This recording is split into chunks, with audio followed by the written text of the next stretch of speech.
South ఇండియాలోనే అతి తక్కువ ధరలకి రత్నాలనందించే ఏకైక సంస్థ 6JVR. నమస్తే, నేను Keshav. Welcome to Suman TV. Andhra Pradesh ప్రభుత్వం పారిశ్రామిక అభివృద్ధి పైన ఎక్కువగా ఫోకస్ పెట్టింది. పెద్ద ఎత్తున పరిశ్రమలకు రాయితీలు ఇవ్వడంతో పాటు కొత్త ఇన్వెస్టర్లని, పెట్టుబడిదారుల్ని ఆహ్వానించేటువంటి ప్రయత్నాల్లో ముందుకు సాగుతుంది.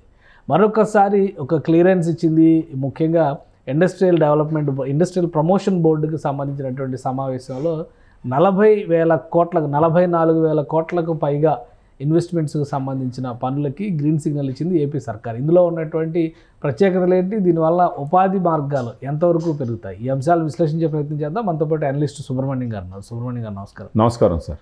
చంద్రబాబు నాయుడు గారి ఆధ్వర్యంలో ప్రభుత్వం మరొకసారి ఈ ఎకనామిక్, ఇండస్ట్రియల్ డెవలప్మెంట్, ఈ ప్రమోషన్స్, వీటన్నిటి మీద ఫోకస్ పెట్టినటువంటి నేపథ్యంలో ఒక పెద్ద బల్క్ ప్యాకేజీకి సంబంధించిన ప్రాజెక్ట్స్కి క్లియరెన్స్ ఇచ్చింది. అవును, దాదాపు 44,000 కోట్ల రూపాయలకు సంబంధించినవి ఇందులో ఉన్నాయి. అవును. సో ఏంటి వాటికి ఉన్నటువంటి ప్రత్యేకత ఏంటి, ఏమేమి ఇండస్ట్రీస్ ఉన్నాయి ఇందులో, ఏ ప్రాంతాల్లో పెడుతున్నారు, ఎలాంటి ఉద్యోగ అవకాశాలు రాబోతున్నాయి, ఈ ఆసక్తి అయితే రాష్ట్రంలో అందరిలో ఉంటుంది. సో ఈ 44,000 కోట్ల రూపాయలకు సంబంధించిన ప్రాజెక్టుల వివరాలు ఏంటి సార్? ఇప్పుడు నిన్న చూసినారంటే మీరు బేస్తవారం రోజు ఈ SIPB అంటే స్టేట్ ఇండస్ట్రియల్ ప్రమోషన్ బోర్డు మూడోసారి కలిసింది సార్ 7 నెలల్లో. ఇంతకు ముందర 2 సార్లు కలిసింది, ఇది మూడోసారి.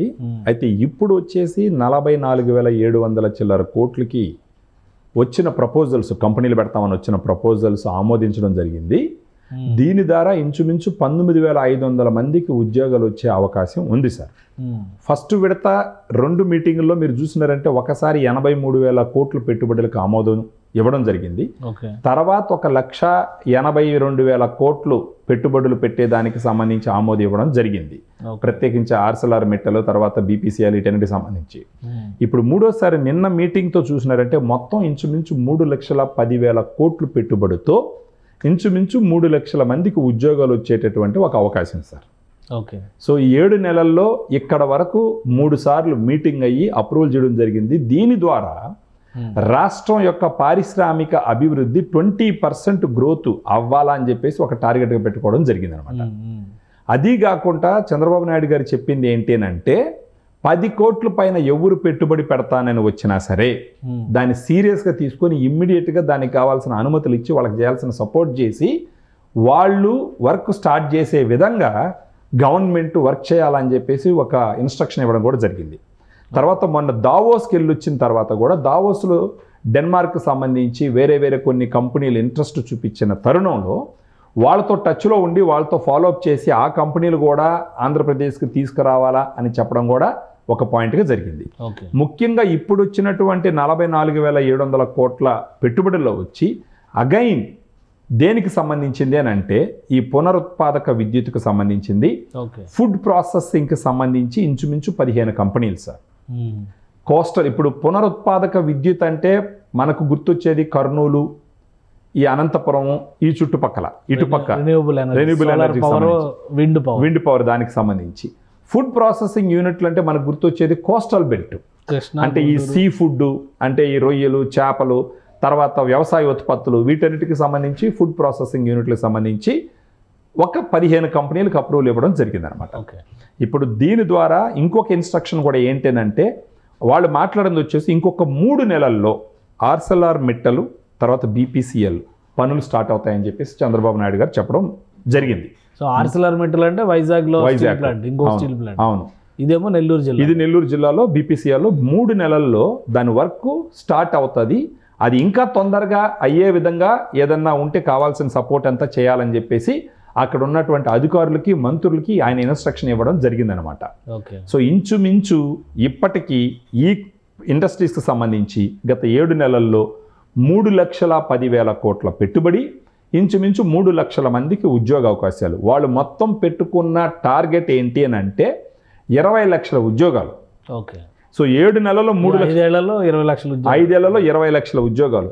ఇప్పటికీ ఈ రంగాల్లో ఇంచుమించు ఇప్పటిదాకా అప్రూవల్ ఇచ్చిన వాటిల్లో 3 లక్షల చిల్లర ఉద్యోగాలు వచ్చేదానికి అవకాశం ఉంది. ఇంకా కొన్ని MOU కాకుండా డిస్కషన్ స్టేజ్లోనే ఉన్నాయి. అవన్నీ కూడా ఆల్మోస్ట్ ఒప్పుకొని రావటానికి రెడీగా ఉన్నటువంటి సంస్థలు.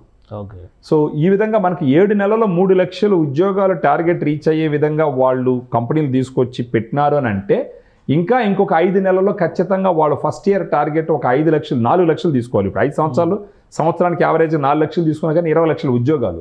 సో 7 నెలల్లోనే 90% టార్గెట్ ఆల్మోస్ట్ అచీవ్ అయినారు. ఇంకొక 5 నెలల్లో ఖచ్చితంగా ఈ సంవత్సరమే ఒక 5-6 లక్షలు అంటే 3 లక్షల ఉద్యోగాలకు ఆల్రెడీ వచ్చిన కంపెనీల గురించి వచ్చే లెక్క ఉందని చెప్పడం జరుగుతుంది. ఇంకొక 2-3 లక్షల ఉద్యోగాలు ఖచ్చితంగా వచ్చే విధంగా వాళ్ళు వేసే అడుగులు ఉన్నాయని మనం గుర్తించవచ్చు. ఓకే, ఇంకొకటి గవర్నమెంట్ ఈ అప్రూవల్స్ మీద ప్రమోషనల్ బోర్డు తరపున ఇచ్చేటువంటి క్లియరెన్స్ల మీద రాయితీలు ఏమి ఇస్తుంది? ఇవి లోపాయకార ఒప్పందాలు అని కొన్ని విమర్శలు కూడా వస్తున్నటువంటి పరిస్థితి ఉంది కదా. సో ఇప్పుడు వస్తున్నటువంటి కంపెనీలకి ప్రభుత్వం ఇస్తున్నటువంటి హామీలు కానీ రాయితీలు కానీ రాష్ట్ర ఖజానాకి ఏమైనా ఇబ్బంది పెట్టేటువంటి అవకాశం ఉందా? రాష్ట్ర ఖజానాకి ఇబ్బంది పెట్టే అవకాశం ఉంది సార్. ఒకటి వచ్చేసి ల్యాండ్ ఇస్తారు. మనకు ఆంధ్రప్రదేశ్లో ఏ ఉపయోగం లేకుండా పడుండేటటువంటి స్థలాలు వాళ్ళకి ఇస్తారు. సెకండ్, జిఎస్టీలో కొంత వెసులుబాటు ఇస్తారు. ఆ వెసులుబాటు ఇప్పుడు కొంత ఇచ్చినప్పటికీ రాబోయే 20 సంవత్సరాల్లో రాష్ట్రానికి వీళ్ళు ఇచ్చిన వెసులుబాటు కన్నా కూడా డబుల్ ఇన్కమ్ వచ్చే విధంగా ప్లాన్ చేస్తున్నారు దాన్ని.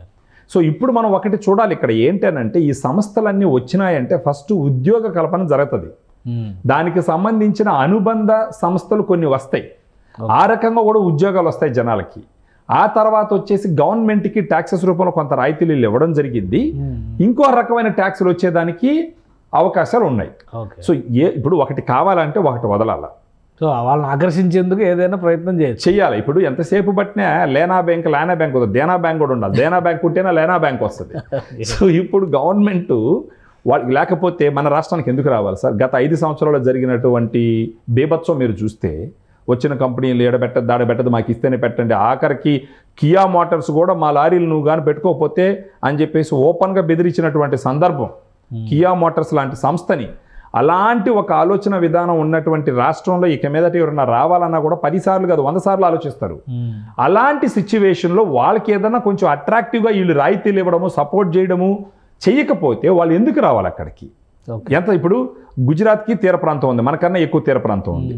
తర్వాత మనకుంది లార్జెస్ట్ ల్యాండ్. మనం మీరు చెప్పినారు తమిళనాడు కూడా 4 కిలోమీటర్లు లేదు, ఎక్కువ ఉండదని చెప్పేసి, 10 కిలోమీటర్లు ఎక్కువ ఉందని చెప్పేసి. ఆల్రెడీ అభివృద్ధి చెందిన గుజరాత్కు పోవడానికి ఇష్టపడతారా? ఒక విధ్వంసకరంగా 5 సంవత్సరాలు ప్రవర్తించిన ప్లేస్కి రావడానికి ఇష్టపడతారా? అలాంటప్పుడు గుజరాత్ ఇచ్చేదానికన్నా మనం ఎక్కువ ఇస్తే ఇక్కడికి వస్తారు. సో ఆ రకంగా గవర్నమెంట్ ముందరికి వెళ్ళి ఇవ్వకపోతే, ఇప్పుడు ఫర్ ఎగ్జాంపుల్ చిన్న ఎగ్జాంపుల్ చెప్తాను. ఇప్పుడు హైటెక్ సిటీలో ఆ రోజు ఆ ల్యాండ్ ఇవ్వకపోతే ఎవరో ఒకసారి ఏదో ఒక డిస్కషన్ జరుగుతూ ఉంటే ఒక వ్యక్తి పెట్టినాడు ఏమని, హైటెక్ సిటీలో చంద్రబాబు నాయుడు గారు అప్పుడు ల్యాండ్ ఇచ్చి వాళ్ళకి ఎంతో ట్యాక్స్ ఎగ్జామ్షన్ ఇచ్చినారు, దానివల్ల తెలంగాణ ఇంత నష్టపోతుంది అనేసి.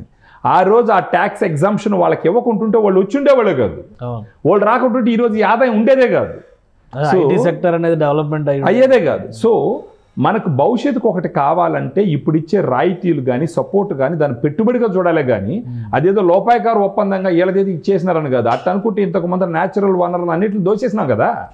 ఎక్కడ కొండలు కనపడినా గీకేసినాము, ఎక్కడ ఇసుక కనపడ్డా గుట్లు వేసేసినాము, ఇంకా రకరకాలుగా జరిగింది కదా. అది ఎవరికి ఉపయోగపడింది? జనాలకు ఉపయోగపడాల, రాజకీయ నాయకులకు ఉపయోగపడింది. ఇప్పుడు చేసేటటువంటి పరిస్థితుల్లో జనాలకు ఉపయోగపడితే కొంత పోయినా పోయినండి సార్, రేపు 10 మందికి మంచి జరుగుతుంది అనుకుంటే. ఊరికే ఖాళీగా ల్యాండ్ ఉంది. ఇప్పుడు మీరే అంటున్నారు, ఇప్పుడు నెల్లూరు దగ్గర బీపీసీఎల్ పెడుతుంటే కొంతమంది పర్యావరణం సంబంధించి ఏదో చేస్తున్నారని చెప్పేసి, ఇలాంటి వాళ్ళు ఆ నెల్లూరులో ఉండేవాళ్ళే ఫస్ట్ ఆపాల. ఆ చుట్టుపక్కల కేసులు పెడుతున్నారని చెప్పేసి, ట్రై చేస్తున్నారని చెప్పేసి ఏదో మనకు తెలిసిందని. ఇప్పుడు ఆ నెల్లూరు జిల్లాలో అక్కడ నివసించే జనాలు ఇలాంటి వాళ్ళందరూ పోయి అడ్డుకోవాలి. ప్రజల్లో ఈ చైతన్యం రాకపోతే రాష్ట్ర పరిస్థితి ఎప్పటికీ మారదు.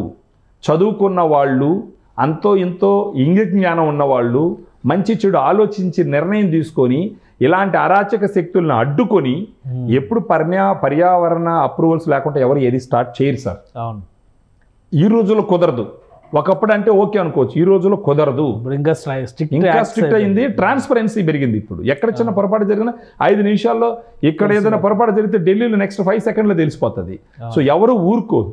సో కావాలనే రాజకీయ దురుద్దేశాలతో ఎవరన్నా పోయి ఏదన్నా ఆపాలని ప్రయత్నిస్తే అక్కడ నివసిస్తున్నటువంటి ప్రజలు, విఘ్నులు, చదువుకున్న వాళ్ళు దాని గురించి అనలైజ్ చేసి అవసరమైతే వాళ్ళందరూ డిస్కస్ చేసుకొని వాళ్ళని అడ్డుకొని గవర్నమెంట్కి సపోర్ట్ చేసి ఆ వచ్చే కంపెనీలు కానీ కొంచెం ఆహ్వానిస్తే ఖచ్చితంగా మంచి జరిగి రాష్ట్ర పురోగతిలో పోయేదానికి అన్ని రకాలుగా ఉపయోగపడుతుంది అన్న విధంగా మనం చూడాలి. రైట్. థ్యాంక్ యూ సుబ్రహ్మణ్యం గారు. ఇది ఆంధ్రప్రదేశ్ ప్రభుత్వం స్టేట్లో ఇండస్ట్రియల్ ప్రమోషన్ కోసం కొన్ని డెసిషన్స్ తీసుకుంది. అందులో 44,000 700 కోట్ల రూపాయలకు సంబంధించినటువంటి ప్రాజెక్టులకి క్లియరెన్స్ ఇచ్చింది.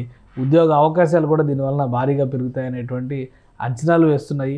అలానే రాబోయేటువంటి 3 నెలల్లో భారీ ప్రాజెక్టులు ఆర్సిలర్మిట్టల్ స్టీల్ కంపెనీ, మరోవైపు బీపీసీఎల్ నెల్లూరు జిల్లాలో ఈ 2 ప్రాజెక్టులకు సంబంధించిన పనులు కూడా ప్రారంభం కావడానికి మార్గం సుగమం చేస్తున్నట్టుగా ఏపీ గవర్నమెంట్ అనౌన్స్ చేసిందని సుబ్రహ్మణ్యం గారు విశ్లేషిస్తున్నారు. ఇది స్పెషల్ డిస్కషన్. Keep watching.